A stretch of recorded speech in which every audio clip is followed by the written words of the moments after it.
ચલો નમસ્કાર બાળકો, આપણે પ્રાણી પેશી પાઠની અંદર અધિચ્છદ પેશી અને અધિચ્છદ પેશીને લગતા લગભગ મોટાભાગના મુદ્દાઓ આપણે પૂરા કર્યા હતા. હવે ત્યારબાદ આપણે અધિચ્છદ પેશી બાદ સંયોજક પેશી શીખવાનું છે. કારણ કે તમને પ્રાણી પેશી રૂપરેખા દર્શાવતો ચાર્ટ જે બતાવેલો હતો એની અંદર 4 પ્રકારો હતા: અધિચ્છદ પેશી, સંયોજક પેશી, સ્નાયુ પેશી અને ચેતાપેશી. એમાંથી આપણે અધિચ્છદ પેશી અને એના પ્રકારો લાદીસમ, સ્તંભીય, પક્ષમલ, ઘનાકાર અધિચ્છદ, લાદીસમના 2 પ્રકારો સરળ લાદીસમ અને સ્ત્રુત લાદીસમ અધિચ્છદ પૂરું કર્યું. લાસ્ટમાં ઘનાકાર અધિચ્છદ પૂરું કર્યું. હવે આજે આપણે આ વિડીયોની અંદર 3 બીજી પેશીઓ શીખવાની થશે, જેમાંથી આપણે જેટલી પૂરી થશે એટલી કરીશું. માં સંયોજક પેશી, સ્નાયુ પેશી અને ચેતાપેશી 3 પ્રકારો પેશીઓના અન્ય પ્રકારો છે એ આપણે આગળ ઉપર શીખીશું.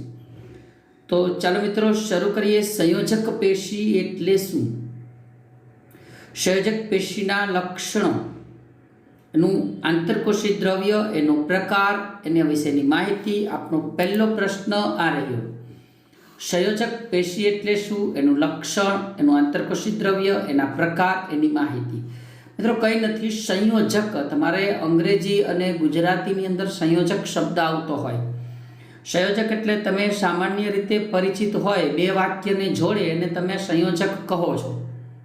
તમારા સામાન્ય પરિચયમાં 2 વાક્યને જોડતા ઘટકને તમે સંયોજક કહો છો. એમ બાળકો એવું જ સમથિંગ અહીંયા પણ છે કે સંયોજક એટલે 2 અંગોને જોડતી પેશી, એ સંયોજક પેશી છે.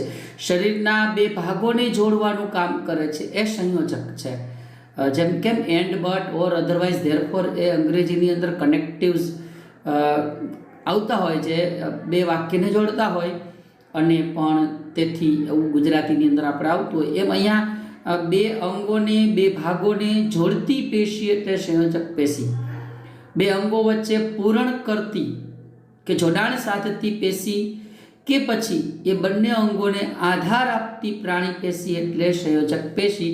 મારે તમને કેવું હોય એની વ્યાખ્યા આપવી હોય તો ઉપર પહેલી વ્યાખ્યા આપેલી છે કે 2 પેશીઓ કે અંગો વચ્ચે પૂરણ કે જોડાણ સાધતી, 2 પેશી કે અંગો વચ્ચે પૂરણ કે જોડાણ સાધતી, એમને આધાર આપતી પ્રાણી પેશીને સંયોજક પેશી કહેવાય. એક વાત થઈ ગઈ ફાઇનલ. હવે સંયોજક પેશીના કોષો આપણે અધિચ્છદ કરતાં જુદું છે. હવે આપણે શીખવાનું છે સંયોજક પેશીના કોષો, એના લક્ષણો કેવા છે. જો મિત્રો અધિચ્છદ પેશીમાં શું હતું, એની અંદર એવું હતું કે મોટે ભાગે અધિચ્છદ પેશીની અંદર કોષો હોય અને આંતરકોશી દ્રવ્ય ઓછું હોય. આંતરકોશી દ્રવ્ય કોષોની વચ્ચેની જગ્યાઓમાં આંતરકોશી દ્રવ્ય ઓછું હોય એવું હતું. પણ અહીંયા તમે જોશો તો પેશીમાં કોષો ઓછા. જોજો સમજો વ્યવસ્થિત. સંયોજક પેશીમાં કોષો ઓછા, આંતરકોશી દ્રવ્ય વધારે. એટલે એમ પણ કહેવાય કે પેશીના કોષો આંતરકોશી દ્રવ્યમાં ગોઠવાયેલા હોય. આંતરકોશી દ્રવ્ય એટલે કોષોની વચ્ચેની જગ્યાઓ, એમાં દ્રવ્ય રહેલું હોય એને આંતરકોશી દ્રવ્ય કહેવાય. અને કોષો છે છૂટા છવાયા હોય. સંયોજક પેશીમાં મેઇનલી આંતરકોશી દ્રવ્ય જ હોય. એના કોષો આંતરકોશી દ્રવ્યમાં છૂટા છવાયા અને તરતા હોય. એટલે એનો મતલબ એવો, એની અંદર શું હતું, કોષો જાજા અને વચ્ચે આંતરકોશી દ્રવ્ય ઓછું. આની અંદર આંતરકોશી દ્રવ્ય વધારે, કોષો ઓછા. જો પેશીના કોષો એકબીજા સાથે જોડાયેલા અને એની વચ્ચે વધારે પ્રમાણમાં આંતરકોશી દ્રવ્યમાં ગોઠવાયેલા હોય. મતપેઢી મારી વાત, ઓછા જોડાયેલા હોય, જોડાયેલા ઓછા હોય. અને હું તો એમ કહું છું આંતરકોશી દ્રવ્યમાં તરતા હોય, છૂટા છવાયા અને તરતા હોય, અને વધારે પ્રમાણમાં આંતરકોશી દ્રવ્યમાં ગોઠવાયેલા હોય. હવે એનું આંતરકોશી દ્રવ્ય કેવું હોય, આધારક દ્રવ્ય કેવું હોય? મિત્રો એક વાત તમે સમજો, સંયોજક પેશી એટલે રુધિર એક સંયોજક પેશી છે, લોહી. હવે વિચાર લ્યો જી, એ આંતરકોશી દ્રવ્ય જ કહેવાય એક પ્રકારનું. હવે એની અંદર રક્ત કણો, એ કોષો કહેવાય એના. તો રુધિરની અંદર રક્ત કણો તરતા હોય, છૂટાછવાયા અને તરતા હોય, સ્પષ્ટ વસ્તુ થઈ ગઈ, અહીં તમને સમજાઈ જાય. એવી ઘણી પેશીઓ છે. રુધિર ઉપરાંતની સંયોજક પેશી ઘણી છે આપણા શરીરની અંદર. તો આપણે એના આંતરકોશીય આધારક દ્રવ્યની લાક્ષણિકતાને આધારે સંયોજક પેશીનું કાર્ય રહેલું હોય. કારણ કે અસ્થિ, કાસ્થિ, અસ્થિબંધ, સ્નાયુબંધ, તંતુઘટક પેશી, મેદપૂર્ણ પેશી એ આપણે સંયોજક પેશીના પ્રકારો છે. આમ તમે જુઓ તો સંયોજક પેશીના મુખ્ય 3 પ્રકારો છે: વિશેષ સંયોજક પેશી, કંકાલ સંયોજક પેશી અને પ્રવાહી સંયોજક પેશી. હું તમને હમણાં લિસ્ટ કહું એ મુજબ એને આપણે પ્રકારોમાં વર્ગીકૃત કરીશું. એના માટે પહેલાં શીખી લઈશું આ સંયોજક પેશીનું આંતરકોશી દ્રવ્ય કેવું હોય. આ મેં તમને કહી દીધું. સંયોજક પેશીનું આંતરકોશી દ્રવ્ય જેલી જેવું, લિક્વિડ જેલી જેવું. પ્રવાહી ઘનતા ધરાવતું કે બરડ હોય. તો મિત્રો, સંયોજક પેશી એટલે રુધિર એક પ્રકારની સંયોજક પેશી છે. તો હવે તમને ખબર પડી જાય એ જેલી જેવું આંતરકોશી દ્રવ્ય પ્રવાહી સ્વરૂપનું પણ હોય, વિવિધ પ્રકારે ઘનતા ધરાવતું હોય. અમુક સંયોજક પેશી અસ્થિ અને કાસ્થિની અંદર જે દ્રવ્ય રહેલું હોય એ ચોક્કસ ઘનતા ધરાવતું હોય અને બરડ પણ હોય.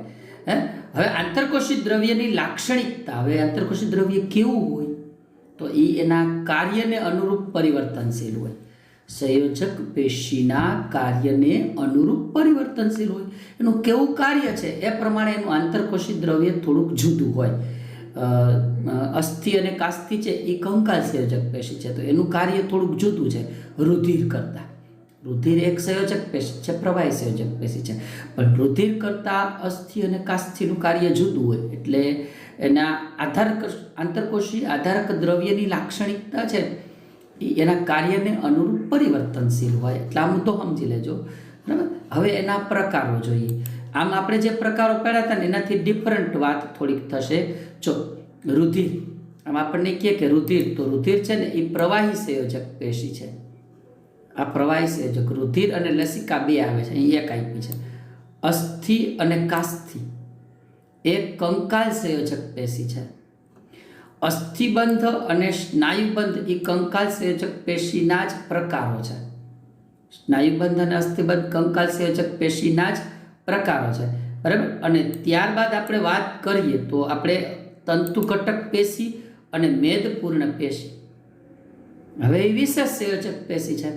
એટલે છેલ્લી 2 વિશેષ સંયોજક પેશી, અસ્થિ અને કાસ્થિ કંકાલ સંયોજક, અસ્થિબંધ અને સ્નાયુબંધ એના પ્રકારો, અને રુધિર. એટલું થયું. રુધિર પ્રવાહી સંયોજક. એટલે આપણે મેઇનલી સંયોજક પેશીના 3 પ્રકારો પાડીએ છીએ: વિશેષ સંયોજક, કંકાલ સંયોજક અને પ્રવાહી સંયોજક. એમાં રુધિર પ્રવાહી સંયોજક, અસ્થિ અને કાસ્થિ છે કંકાલ સંયોજક, એના 2 પ્રકારો અસ્થિબંધ અને સ્નાયુબંધ, તંતુઘટક પેશી અને મેદપૂર્ણ પેશી. તો આ રીતે છે એના વિશેષ સંયોજક પેશીના પ્રકારો, તંતુઘટક અને મેદપૂર્ણ. આ રીતે સંયોજક પેશીની વાત પૂરી થઈ. મિત્રો, એક જ વાત, ટૂંકીને સરળ વાત, કે સંયોજક પેશી એ ખરેખર છે શું? તો 2 અંગોને પૂરણ કરતી કે જોડાણ સાધતી પેશી છે. બીજું મહત્વની વસ્તુ, એમાં કોષો ઓછી સંખ્યામાં જોડાયેલા હોય, આંતરકોશી દ્રવ્ય વધારે હોય, આંતરકોશી દ્રવ્ય જેલી જેવું, પ્રવાહી, ઘનતા ધરાવતું, બરડ, અને આંતરકોશી દ્રવ્યની લાક્ષણિકતા સંયોજક પેશીના કાર્યને અનુરૂપ પરિવર્તનશીલ હોય. હવે આપણે વાત કરીશું રુધિર. આપણે એક પછી એક શીખતા જઈએ. રુધિર, પછી અસ્થિ કાસ્થિ, પછી અસ્થિબંધ સ્નાયુબંધ, પછી તંતુઘટક મેદપૂર્ણ, ત્યારે આપણી સંયોજક પેશી પૂરી થશે. તો આપણે શરૂઆત કરીએ રુધિર. તો રુધિર કેવી સંયોજક પેશી છે? ટૂંક નોંધ લખો. રુધિર, મિત્રો, મેં તમને વાત કરી કે રુધિર પ્રવાહી સંયોજક પેશી છે. આમ એનું દ્રવ્ય પ્રવાહી દ્રવ્ય હોય. અહીં હું તમને એક આકૃતિ આપું છું, બરાબર. અહીંથી જે ભાગ છે ને એ આ રુધિરનો ભાગ ગણી લ્યો. અહીંથી એક ભાગ આપણે રુધિરનો ભાગ ગણી લ્યો. એ પ્રવાહી, તમને એમ લાગે કે આમાં તો પીળા રંગનું પ્રવાહી દેખાય છે. મિત્રો, એ પીળા રંગનું જે પ્રવાહી દેખાય છે એ રુધિરનો એક ભાગ રુધિર રસ છે. આ પીળા રંગનું જે પ્રવાહી દેખાય છે રુધિર રસ, એની અંદર લાલ રંગના રક્તકણો તરતા હોય છે. લાલ રંગના રક્તકણો એટલે રુધિર કોષો કહેવાય. રુધિર કોષો 3 પ્રકારના હોય: રક્તકણો, ત્રાક કણો અને તમને બધાને ખબર છે શ્વેત કણો. 3 પ્રકારના રુધિર કોષો હોય, શ્વેતકણો. શ્વેતકણો પાછા અન્ય પ્રકારના હોય, એની ચર્ચા આપણે પછી કરીશું. બરાબર. આગલા ધોરણની અંદર તમારે શ્વેતકણ એટલે કે લસિકાકણ સહિતના એના પ્રકારો આવશે. અલ્કરાગી કશ, અમ્લરાગી, બરાબર. એવા જુદા જુદા પ્રકારો તમારે શીખવાડાશે. અત્યારે આપણે વાત કરીએ કે રુધિર કેવી પેશી છે. તો મેં તમને એક મુદ્દો કહી દીધો એનો કે રુધિર પ્રવાહી સ્વરૂપની સંયોજક પેશી છે. આપણે એના બંધારણનો અભ્યાસ કરીએ તો એના બંધારણમાં 2 ભાગ આવે, એક રુધિર રસ અને બીજું રુધિર કોષો. બરાબર. એ રુધિર રસ કેવું પ્રવાહી છે, રુધિર રસ પ્રવાહી છે, રુધિર કોષો છે ને એ વિવિધ પ્રકારના કોષો છે, એની ચર્ચા આપણે કરીશું. પહેલા રુધિર રસ કેવું પ્રવાહી છે. રુધિર રસ આંતરકોષીય આધારક દ્રવ્ય છે. મિત્રો યાદ રાખજો, પીળા રંગનું પ્રવાહી છે અને આંતરકોષીય એટલે જો તમે કોષો છૂટા છવાયા અને તરતા હોય. સંયોજક પેશીમાં એવું મેં તમને કીધું હતું. અને એનું આંતરકોષી દ્રવ્ય એટલે રુધિર રસ છે. એ ખાસ પ્રોટીન, મીઠું અને વિવિધ અંતઃસ્ત્રાવો ધરાવતું હોય. પ્રોટીનયુક્ત દ્રવ્ય છે રુધિર રસ. મીઠું સોડિયમ ક્લોરાઇડ જેવા ક્ષાર ધરાવતું હોય અને વિવિધ હોર્મોન્સ સમયાંતરે આપણા શરીરમાં વિવિધ ભાગોમાં હોર્મોન્સ એટલે કે અંતઃસ્ત્રાવો ઉત્પન્ન થતા હોય. એ અંતઃસ્ત્રાવો રુધિર રસ મારફતે છે એ વહન પામતા હોય અને એમાં ઉત્પન્ન થતા હોય, એ ત્યાંથી વહન પામે. તો રુધિર રસની વાત કરી. મિત્રો હું તમને તમારી જાણકારી ખાતર કહી દઉં, ફોર યોર કાઇન્ડ ઇન્ફોર્મેશન, મનુષ્યની અંદર 55% જેટલો ભાગ રુધિર રસ હોય છે. 55% જેટલો ભાગ છે એ રુધિર રસ હોય છે. બરાબર. જ્યારે 45% જેટલો ભાગ છે એ રુધિર કોષો હોય છે. શેમાં મેં તમને કહ્યું બાળકો? મનુષ્યમાં. આપણા શરીરમાં 55% જેટલું રુધિર રસ, 45% રુધિર કોષો હોય. જ્યારે દેડકાના શરીરની અંદર 80% રુધિર રસ અને 20% રુધિર કોષો હોય છે. દેડકાની અંદર પણ આપણું મોટા હિસ્સો 55% જેટલો હિસ્સો છે રુધિર રસ. દેડકામાં 80% રુધિર રસ હોય અને 20% રુધિર કોષો. એટલે એનું તમે જુઓ ને લોહી તો આછું પાતળું જોવા મળે, એકદમ લાલ ન જોવા મળે. અને આપણે રુધિર કોષો 45% હોય. રુધિર કોષો 3 પ્રકારના હોય, તમે જાણો છો. લાલ રુધિર કોષો એટલે રક્તકણો, શ્વેત રુધિર કોષો એટલે શ્વેત કોષો, બરાબર. અને રુધિર કોષોના ટુકડા એટલે ત્રાક કણો. એ રુધિર રસમાં નિલંબિત હોય. નિલંબિત એટલે મેં તમને અગાઉ કલિત દ્રાવણ અને નિલંબન દ્રાવણમાં આપણે શીખી ગયા છીએ. છૂટા છવાયા અને તરતા હોય ને એને નિલંબિત કહેવાય. છૂટા છવાયા અને તરતા હોય તો એને નિલંબિત કહેવાય. તો રુધિર રસ અને રુધિર કોષો 2 પ્રકારો પડે છે. આ પ્રવાહી સંયોજક પેશી રુધિર વિશેની પ્રારંભિક માહિતી થઈ. હવે નીચે રુધિરનું એક કાર્ય છે જે આપણી પ્રવાહી સંયોજક પેશી રુધિર રસ છે કે રુધિર છે તો એ શું કાર્ય કરે. મિત્રો તમને બધાને ખબર હોય કે લોહી, રુધિર જ આપણા શરીરમાં વહનનું કાર્ય કરે. શરીરના એક ભાગમાંથી બીજા ભાગમાં વિવિધ દ્રવ્યો લઈ જવા, જેમ કે ઓક્સિજન અને કાર્બન ડાયોક્સાઇડ લઈ જવું. આ સિવાય અંતઃસ્ત્રાવો લઈ જવા. આ સિવાય ઉત્સર્ગ દ્રવ્યો એટલે કે નકામા દ્રવ્યો દૂર કરવા માટેના સ્થળ સુધી લઈ જવા, ઉત્સર્ગ અંગ સુધી લઈ જવા. આ બધું જ કાર્ય રુધિર દ્વારા થાય છે. એટલા માટે એ મહત્વની પેશી છે. એના કાર્યો નીચે આપ્યા છે. O2, CO2 જેવા શ્વસન વાયુઓનું વહન, શરીરમાં પચેલા ખોરાકનું વહન, અંતઃસ્ત્રાવોનું વહન, ઉત્સર્ગ પદાર્થોને શરીરના એક ભાગમાંથી બીજા ભાગ સુધી વહન કરે. એટલે છેક શરીરને બહાર કાઢવા માટે લઈ જાય ઉત્સર્ગ અંગ સુધી. તો એ બધું જ કાર્ય કોણ કરતું હોય છે? એ રુધિર કરે છે. તો શ્વસન વાયુઓનું વહન, પચેલા ખોરાકનું વહન, અંતઃસ્ત્રાવોનું વહન, ઉત્સર્ગ પદાર્થોને શરીરના એક ભાગમાંથી બીજા ભાગમાં લઈ જવા, આ બધા જ કાર્ય રુધિર દ્વારા થતા હોય છે. તો મિત્રો એ પ્રવાહી સંયોજક પેશી રુધિર વિશેની વાત પૂરી થઈ. મિત્રો પ્રવાહી સંયોજક પેશી પછી તમને બધાને ખબર હોય સંયોજક પેશીનો બીજો પ્રકાર આવે, એ આવે કંકાલ સંયોજક પેશી. કંકાલ સંયોજક પેશી 2 પ્રકારની છે, એ પણ તમને ચાર્ટમાં કીધેલું. અસ્થિ અને કાસ્થિ બે પ્રકારની છે. એમાં આપણે શરૂઆત કરીશું અસ્થિ. ટૂંક નોંધ લખો અસ્થિ. અસ્થિને તમે સાદી ભાષામાં હાડકા એવું કહો છો. હાડકાની હાડકા એવું કહો છો.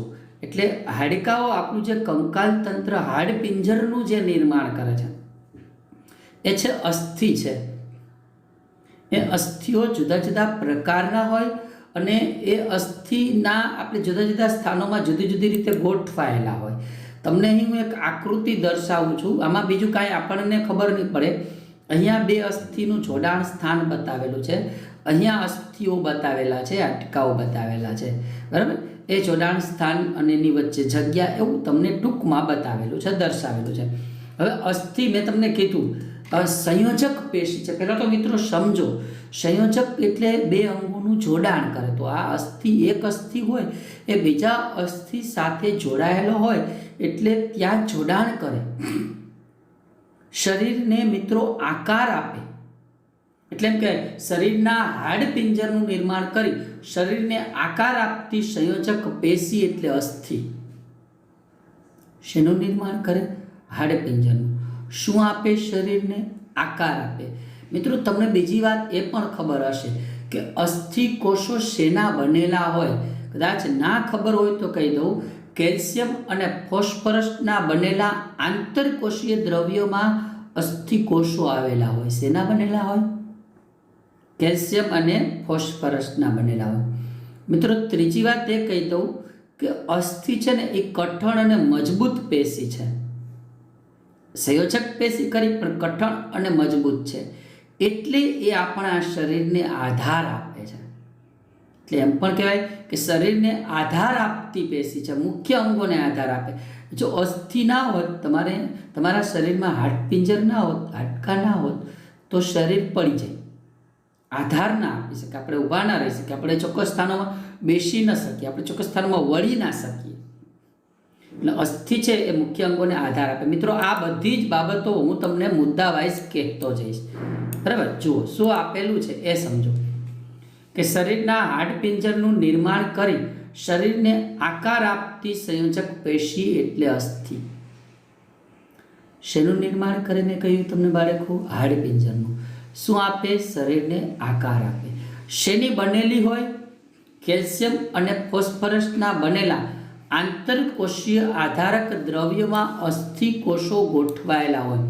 અસ્થિ કોષો શેમાં ગોઠવાયેલા હોય? કેલ્શિયમ અને ફોસ્ફરસના બનેલા આંતરકોષીય દ્રવ્યમાં ગોઠવાયેલા હોય. અને આ પેશી કેવી છે? કઠણ અને મજબૂત છે. મિત્રો બે મુદ્દાઓ છે, કંઈ નથી અસ્થિ માટે. હાડપિંજરનું નિર્માણ કરી આકાર આપતી પેશી કેલ્શિયમ અને ફોસ્ફરસના આંતરકોષીય આધારક દ્રવ્યમાં અસ્થિના કોષો ગોઠવાયેલા હોય. પેશી કઠણ અને મજબૂત હોય. અને મેં તમને એનું કાર્ય કીધું. શરીરના મુખ્ય અંગોને શું આપે છે?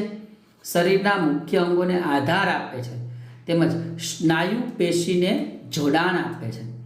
મુખ્ય અંગોને આધાર આપે છે અને આપણા સ્નાયુના પેશીને જો મિત્રો સમજી લેજો, અસ્થિ છે, હાડકા છે તો સ્નાયુ પેશી સાથે જોડાયેલી છે.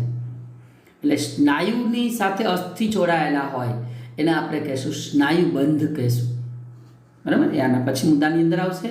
એ મુખ્ય કાર્યની અંદર કીધું મુખ્ય અંગોને આધાર આપે અને સ્નાયુ પેશીને જોડાયેલ. તો મિત્રો અસ્થિના બે પ્રકારો પાડી દઈશું આપણે, અસ્થિબંધ અને સ્નાયુબંધ.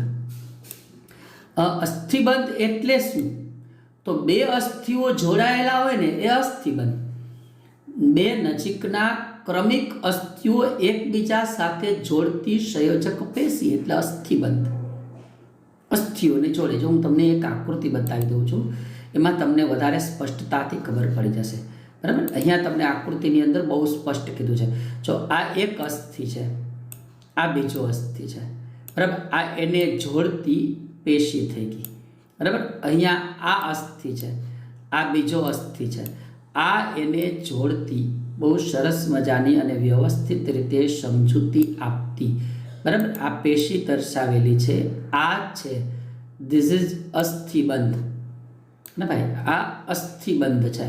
બે અસ્થિઓને જોડતી, બે હાડકાઓને જોડતી. મિત્રો એક વાત સમજી લેજો કે આ ખૂબ જ સ્થિતિસ્થાપક અને મજબૂત હોય. સ્થિતિસ્થાપક શું કામે વળી શકે તમારું શરીર, કારણ કે જો આ જે પેશી હોય ને એ આપણા શરીરને હલનચલન પૂરું પાડે. એટલે બે અસ્થિઓ વળતા હોય એટલે આ પેશી સ્થિતિસ્થાપક હોય, અસ્થિબંધ એટલે વળી શકે. અને અસ્થિબંધમાં આધાર કોષક એટલે કે આંતરકોષીય આધારક દ્રવ્ય ખૂબ ઓછું હોય. અસ્થિબંધમાં આંતરકોષીય આધારક દ્રવ્ય ઓછું હોય, રુધિરમાં વધારે હોય, આમાં ઓછું હોય. આ 3 મુદ્દાઓ યાદ રાખો એટલે આપણે અસ્થિબંધની વાત પૂરી કરશું. ચાલો, અસ્થિબંધ એ બે નજીકના ક્રમિક અસ્થિઓને એકબીજા સાથે જોડતી સંયોજક પેશી છે. આ પેશી ખૂબ જ સ્થિતિસ્થાપક અને મજબૂત હોય. સ્થિતિસ્થાપક હોય, વળી શકે, મજબૂત હોય. એમાં આંતરકોષી દ્રવ્ય ખૂબ જ ઓછું હોય. 3 મુદ્દાઓ છે. ફરીથી, અસ્થિબંધ શું છે? બે નજીકના કે ક્રમિક અસ્થિઓને એકબીજા સાથે જોડતી સંયોજક પેશી છે. ખૂબ જ સ્થિતિસ્થાપક હોય, મજબૂત હોય, આંતરકોષીય આધારક દ્રવ્ય ઓછું હોય. હવે એવું સ્નાયુબંધ આવશે બાળકો. તો જુઓ તમે અહીંયા, તમે આકૃતિની અંદર જુઓ સ્નાયુબંધ શું છે. જો સ્નાયુ પેશી હોય ને, આવી સ્નાયુ પેશી છે. આ સ્નાયુ પેશી છે. સ્નાયુ પેશી અને અસ્થિ, આ અસ્થિ છે. તો આ બેને જોડતી આ જે પેશી થઈ એને કહેવાય સ્નાયુબંધ. સ્નાયુ પેશી અને અસ્થિ ને જોડતી અને આધાર આપતી પેશી એટલે સ્નાયુબંધ. મિત્રો આ છે ને મજબૂત તો હોય, આ મજબૂત હોય સ્નાયુબંધ, પણ મર્યાદિત સ્થિતિસ્થાપકતા ધરાવતી હોય. શું કહ્યું મેં? મર્યાદિત સ્થિતિસ્થાપકતા. બહુ ના વળી શકે. વળવું અને પાછું મૂળ સ્થાને આવવું એ સ્થિતિસ્થાપક હોય. તો આ એટલી બધી સ્થિતિસ્થાપક નથી. કઈ? સ્નાયુબંધ. તો મિત્રો 2 જ મુદ્દા છે. અસ્થિ અને સ્નાયુને જોડતી પેશીને સ્નાયુબંધ કહેવાય. સ્નાયુ પેશીને અસ્થિ સાથે જોડતી સંયોજક પેશી સ્નાયુબંધ કહેવાય. મજબૂત પણ મર્યાદિત સ્થિતિસ્થાપકતા ધરાવતી રેસામય પેશી છે. એના દ્રવ્યો છે ને રેસામય હોય એટલે એને રેસામય પેશી કહેવાય. તો અસ્થિના 2 પ્રકારો. મિત્રો આપણે શું કર્યું અત્યાર સુધીના આ વિડીયોની અંદર? સંયોજક પેશીના લક્ષણો શીખ્યા, એના પ્રકારો કીધા. એમાં પહેલો પ્રકાર રુધિર આવી ગયું, રુધિર વિશે શીખી ગયા, રુધિર રસ ને રુધિર કોષો. બીજો પ્રકાર આવ્યો અસ્થિ, અસ્થિ વિશે શીખ્યા. અસ્થિના પ્રકારમાં અસ્થિબંધ અને સ્નાયુબંધ લીધું. હવે એનો ત્રીજો પ્રકાર અથવા તો સંયોજક પેશીનો બીજો પ્રકાર કંકાલ સંયોજક પેશી, અને એનો પેટા પ્રકાર એટલે અસ્થિ અને બીજું કાસ્થિ. શું કહ્યું હતું મેં તમને? કાસ્થિ. તો હવે નેક્સ્ટ આપણે શીખવાનું છે કાસ્થિ. તો કાસ્થિ શું છે? બરાબર. તો કાસ્થિ એટલે હું તમને પહેલા તો એક વસ્તુ સમજાવી દઉં, પછી આપણે મુદ્દાની ચર્ચા કરીશું. કાચવત કાસ્થિ નામનું આંતરકોષી દ્રવ્ય છે, કાસ્થિ કોષોની વચ્ચે હોય. મિત્રો આપણું જે કર્ણપલ્લવ છે ને, કાનનું આ કર્ણપલ્લવ એ કાસ્થિ કોષોનું બનેલું હોય. નાકનું ટેરવું છે ને એ કાસ્થિ કોષોનું બનેલું હોય. કાસ્થિ પેશીની રચનામાં પ્રોટીન અને શર્કરાનું આંતરકોષીય દ્રવ્ય હોય. ટૂંકા પ્રશ્ન પૂછતો જાઉં છું, કહેતો જાઉં છું. બરાબર. કાસ્થિ પેશીની રચનામાં આંતરકોષીય દ્રવ્ય શેનું બનેલું હોય?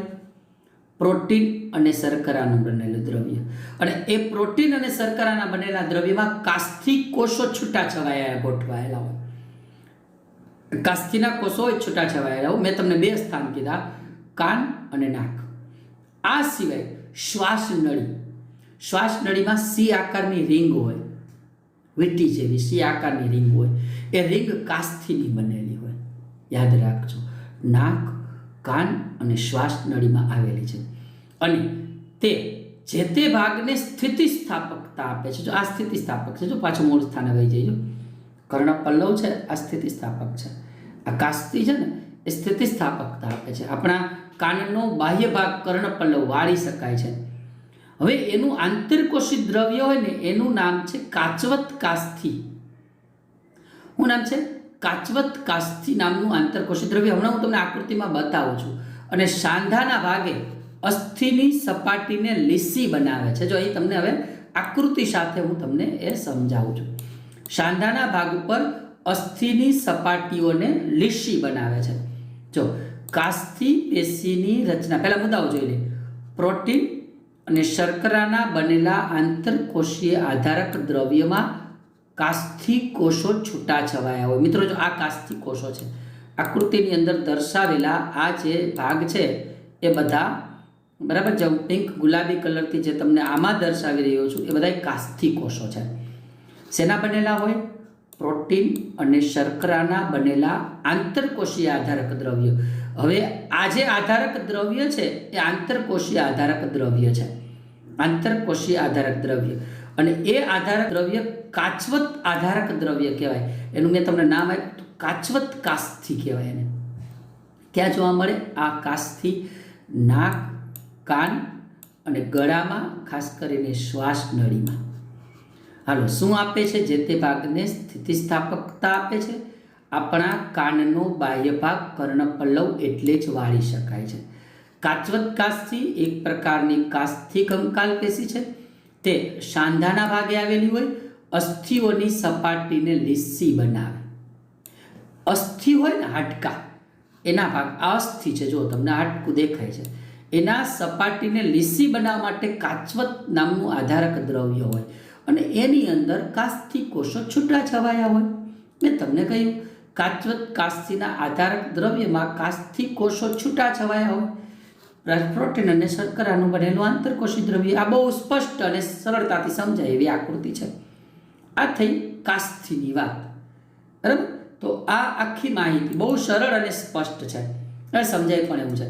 મિત્રો, અહીં આપણે કંકાલ સંયોજક પેશી પૂરું કર્યું. આપણા સંયોજક પેશીના 3 પ્રકારોમાંનો એક પ્રકાર શું હતો ભાઈ? પ્રવાહી સંયોજક પેશી. એમાં રુધિર તમે લીધું, લસિકા તમે 10માં ભણશો.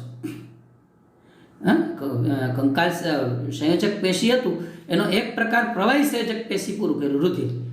બીજો પ્રકાર કંકાલ સંયોજક પેશી. કંકાલ સંયોજક પેશીમાં હવે તમે શીખશો તંતુ ઘટક પેશી. શું શીખવાના છો? તંતુ ઘટક પેશી. સોરી મિત્રો, ભૂલ થઈ ગઈ. કંકાલ સંયોજક પેશીમાં અસ્થિ અને કાસ્થિ પૂરું કર્યું. હવે વિશેષ સંયોજક પેશી શીખવાના છે. વિશેષ સંયોજક પેશીમાં તમે શીખશો તંતુ ઘટક પેશી. બાળકો, તંતુ ઘટક પેશી છે ને, એના માટે બહુ એક તમને આકૃતિ મારે દર્શાવવી પડશે, અને ક્યાં આવેલી હોય એનું સ્થાન કહેવું પડશે. આકૃતિ સમજાશે ને તો જ વાત ક્લિયર થશે. પહેલાં તો એ કીધું તંતુ ઘટક પેશી ક્યાં આવેલી છે. આપણી ચામડી છે ને, ત્વચા, એ અને નીચે જે સ્નાયુ છે ને, ચામડી અને સ્નાયુ એની વચ્ચે ક્યાં હોય? ચામડી અને સ્નાયુ પેશીની વચ્ચે આપણી રુધિર વાહિનીઓ છે 3, ધમની, શિરા અને રુધિર કેશિકાઓ. એમાં તંતુ ઘટક પેશી હોય. તાતણા જેવી હોય, પાતળા લાંબા દોરા જેવા તાતણા. તમે તમારામાંથી કોઈએ હે ને માંસપેશી માંસ જોયું? માંસ અથવા તો સ્નાયુનો લોચો જોયો હોય ને, તો એમાં પાતળા તાતણા દેખાય તમને, એ તંતુ ઘટક પેશી છે. અને આપણા શરીરની જે ચેતાઓ છે, ચેતાતંત્ર છે, એ ચેતાઓની ફરતે જોવા મળે. અને અસ્થિ મજ્જા, લાંબા હાડકાના અસ્થિ મજ્જામાં આવેલી હોય. અસ્થિ એટલે હાડકું છે, અને મેં તમને કહ્યું હાડકાનું જોડાણ સ્થાન અસ્થિ મજ્જા કહેવાય. એમાં તંતુ ઘટક પેશી આવેલી. ફરીથી કહી દો, કઈ કઈ જગ્યાએ જોવા મળે છે તંતુ ઘટક પેશી? ત્વચા એટલે કે ચામડી અને સ્નાયુની વચ્ચે, રુધિર વાહિનીઓ એટલે કે ધમની અને શિરાઓ એની ફરતે, આપણી શરીરની ચેતાઓની ફરતે, અને અસ્થિ મજ્જામાં આવેલી હોય. 2 હાડકાને જોડતો ભાગ અસ્થિ મજ્જા, રાઈટ. આ એનું સ્થાન. અને હવે આકૃતિ જોઈ લઈએ. આ સ્થાન ફરીથી ત્વચા અને સ્નાયુ પેશીની વચ્ચે, રુધિર વાહિનીઓ ચેતાઓની ફરતે તેમજ અસ્થિ મજ્જામાં આવેલી છે આ સ્થાન. હવે આકૃતિ ખાસ, એમાં આકૃતિમાં કાંઈ ન સમજાય એવી આકૃતિ તમને કદાચ આમાં જોવા મળશે. જો બરાબર, છતાં પણ આપણે સમજવાનો પ્રયત્ન કરીશું. અહીં તમને આકૃતિની અંદર જો આ એક ભાગ પહેલાં સમજાવી દઉં. આ ભાગ જોઈ લો વ્યવસ્થિત. આકૃતિ દર્શાવું છું એટલે ખાસ એ જોજો. અહીંયા એ જે ભાગ આપેલો છે એ તંતુકોષો છે, આ તંતુકોષો. હવે એમાંથી બહાર નીકળતા પાતળા દોરા જેવા, તાતણા જેવા જે ભાગ આ તમને દર્શાવેલો છે બહુ સ્પષ્ટપણે, આવા પાતળા દોરા જેવા જે કોષો દર્શાવેલા છે, આપણે એ કોષો છે એ કોલાજન તંતુઓ તરીકે ઓળખાય છે. આમાંથી નીકળતા દોરી જેવા ભાગ, બરાબર, આ જે છે એ તંતુકોષ છે વચ્ચેનું, એમાંથી દોરી જેવા છે કોલાજન કોષો છે. આ સિવાય તંતુકોષોમાં બીજા પ્રકારોમાં ભક્ષક કોષો હોય, બૃહદ ભક્ષક કોષો, આ સિવાય માસ્ટ કોષો રહેલા હોય, બરાબર. એટલે આ સિવાય કોષરસીય કોષ હોય, કોષરસનો બનેલો કોષ હોય, આવા બધા જ ભાગ છે એની અંદર રહેલા હોય એ તંતુ ઘટક પેશી, બરાબર. મેં તમને અગાઉ કીધું જાળી જેવી રચના હોય, કોલાજન તંતુ કહેવાય. આ ઉપરાંત તંતુકોષ, બૃહદ કોષ શું કામ કરશે? ભક્ષક છે. આ ઉપરાંત માસ્ટ કોષ. 3 પ્રકારો પડે. તંતુ ઘટક પેશીના કોષોના 3 પ્રકારો પડે, બરાબર. કયા 3 પ્રકારો પડે છે એ તમને સમજાવ્યું. હાલો, પહેલા 2 મુદ્દાઓ રચના. આંતરકોષીય આધારકમાં જાલાકાર અને કોલાજન તંતુ હોય, દેખાય જ છે તમને આ કોલાજન તંતુ હોય તંતુકોષોની અંદર, અને જાળી જેવી રચના કરતા હોય. પછી કોષીય ઘટકો જેવા કે તંતુકોષ, બૃહદ કોષ, માસ્ટ કોષ જોવા મળતા હોય. બૃહદ કોષને ભક્ષક કોષ પણ કહેવાય, અને માસ્ટ કોષો જોવા મળતા હોય. હવે એનું કાર્ય શું? તંતુ ઘટક પેશીનું કાર્ય શું? તો મેં તમને કીધું અંગોની અંદરની ખાલી જગ્યાને ભરે, આપણા શરીરના અંગોની અંદરની ખાલી જગ્યાને ભરે, આંતરિક અંગોને આધાર આપે અને પેશીઓનું સમારકામ કરે. 3 કાર્ય. 2 તંતુ ઘટક પેશી ને 2 અંગોની વચ્ચે તાતણાઓ હોય, પાતળા દોરા જેવા તાતણા હોય 2 સ્નાયુ કે અંગોની વચ્ચે.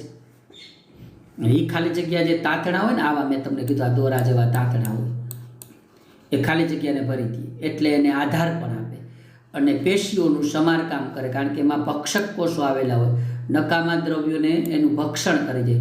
માસ્ટ કોષો આવેલા હોય, બરાબર, જે પણ એ પેશીના કોષો ઉપયોગી બનતા હોય. તો આ રીતે તંતુ ઘટક પેશીના મુદ્દાઓ થાય.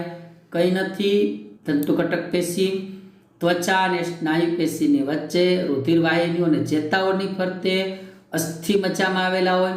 એના આધારકમાં જાલાકાર અને કોલાજન તંતુ આવેલા હોય.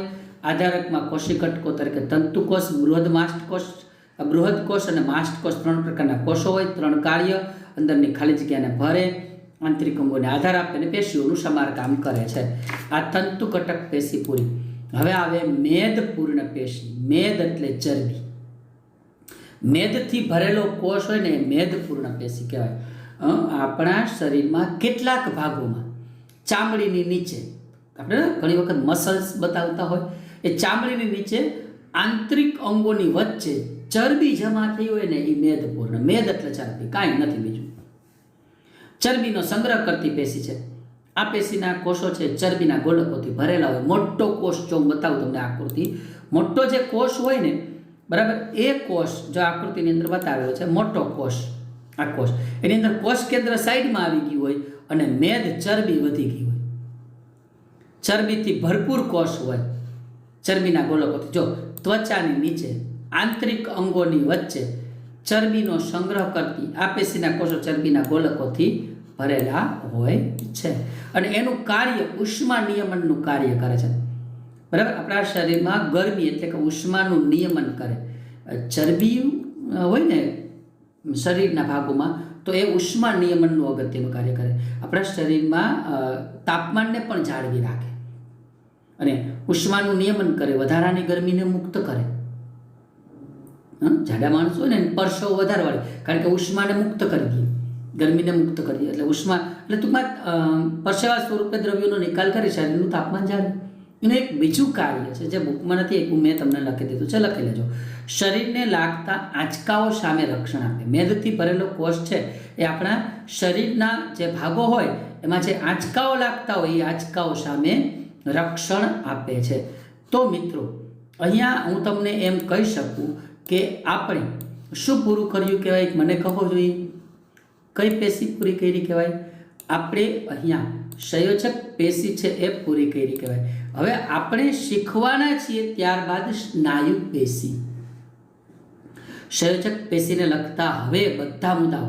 સંયોજક એટલે સંયોજન કરતી, જોડાણ કરતી, આધાર આપતી, પૂરણ કરતી પેશી અને એના પ્રકાર એ શીખ્યા. હવે આપણે નેક્સ્ટ વિડીયોની અંદર છે સ્નાયુ પેશી અને ચેતાપેશી ભેગું શીખી લઈશું.